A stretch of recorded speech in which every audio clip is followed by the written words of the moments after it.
Lefty Lucy.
It's 4:41. Welcome back, and we're going to send you right outside for a live look at our current weather conditions.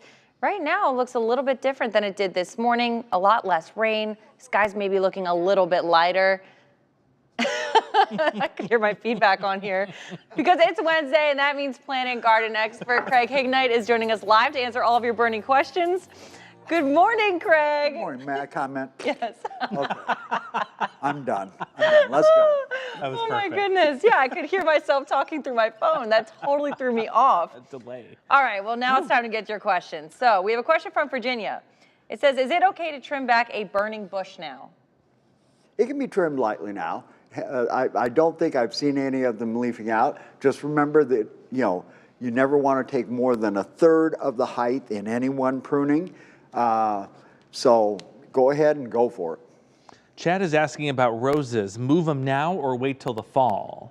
If it's an absolute have to, if it's a kill or cure operation, go ahead, get them moved, use your root stimulator. If it was my choice and I had the time, I'd wait until fall. Mike in Davenport asks, when and how far down should I cut my 10-foot tall ornamental grass? Oh, you should take that down to about 4 inches above the ground.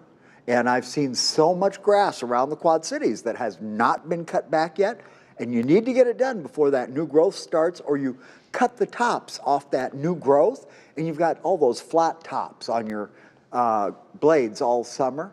And if you don't, you get this buildup of dead stems inside the plant. So yes, get out and trim them down 4 inches now. Tim says, I have garlic chives taking over the side of my shed. What is the best way to get rid of them? Because I also have spring bulbs in the same area. Oh, this is going to be difficult. You're going to have to wait until the spring bulbs actually die back.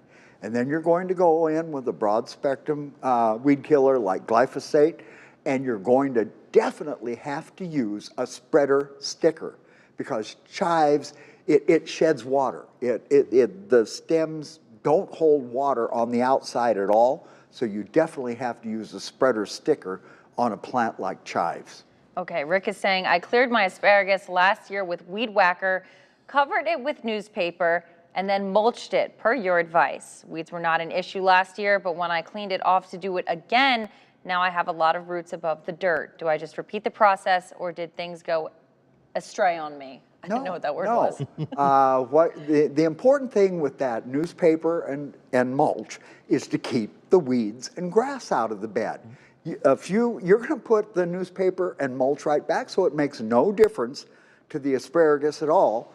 And do make sure that when you're done harvesting this year, you go ahead and fertilize the bed. We fertilize after the harvest.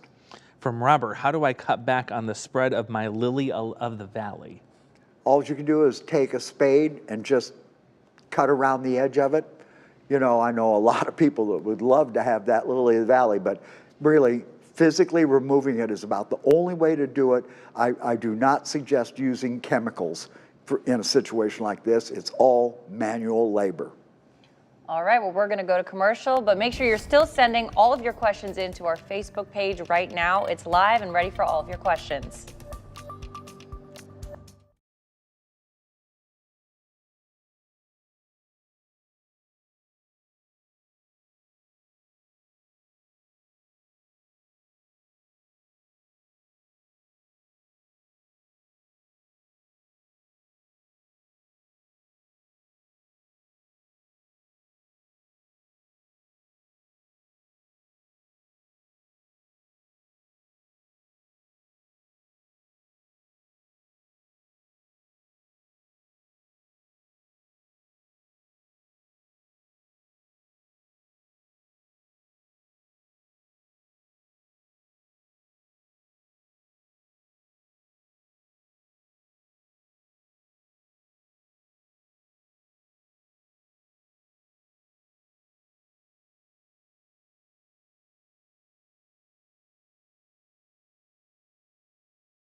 We need to take all of your questions right now on our live stream. So we're going to start with one from Marcia.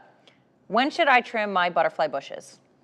Wait until they start to show signs of life, which is going to be several weeks from now. They're like those hibiscus. It takes them a long time to wake up in the spring, and I can guarantee you that you're going to have to cut them down to about 3 or 4 inches above the ground, because all your new growth will come from below the ground level.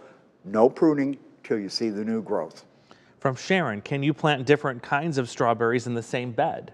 Sure. The thing is that you can, it's June bearing and ever bearing. You get a great crop on the June bearing, of course, late May, early June.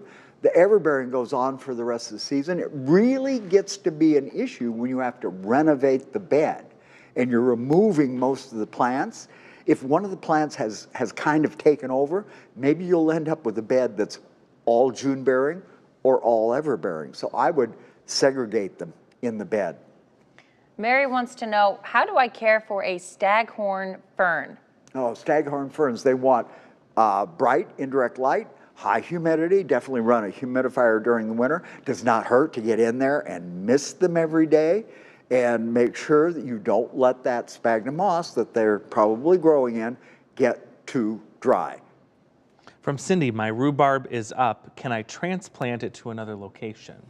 Well, if your rhubarb actually has expanded leaves, I would actually, well, go ahead. This is pretty tough, but you're now going to have to wait for the ground to dry out a little bit. We don't want to be digging in the wet soil.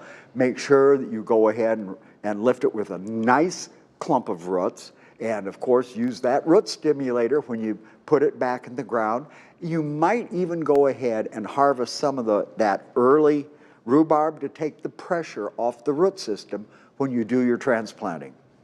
All right, and Beth wants to know, can I transplant irises now? Will it kill them? Well, it won't kill them, but it's not going to make them very happy. You're probably going to give up this year's bloom. The proper time for transplanting on the iris is about the 4th of July. So unless it's going to end up under a sidewalk between now and the 4th of July, enjoy the spring bloom, do your transplanting in July. From Joe, what can I use to kill grass in my flower beds? Over the top or grass beater. These are chemicals that you put them on. They kill only grass. They do not kill foliar plants that have leaves or regular leaves rather than grass. I always tell people, when you use these, you have to use a spreader sticker with them to make them stick to the grass, and give them time. It can take anywhere from 5 to 8 weeks for the grass to die. So just be patient. Jim wants to know, when should I prune hydrangeas? Hydrangeas, I haven't been close to outdoor hydrangeas, but when the new growth is about 2 inches long, you can go ahead and take out the dead wood. And if the plant is still too tall at that point, you can go ahead and reduce the height now. But usually when you see signs of new growth, go ahead and start your pruning. Well, here's an interesting one from Ann. How do I get my dolphin plant to bloom? It's just a matter of time, and it takes a lot of sunlight. It's got to be in your south or west window. As a matter of fact, I would actually give it time outside in the summer. Remember, like all plants and us, they've been in the house, they will sunburn, so get them used to the sun gradually. But dolphin plants can take full sun. It's a succulent where each leaf looks like a little dolphin with fins on it. Oh, that's cute. Yeah, it's really interesting. Wow. All right. Well, as always, Craig, thank you so much. Thank you. And be sure to join our Facebook Live with Craig each and every Wednesday. There you can submit your questions and be part of the conversation. And here's a look at our Bridgepoint camera in downtown Moline. Good Morning Quad Cities at 11. We'll be right back.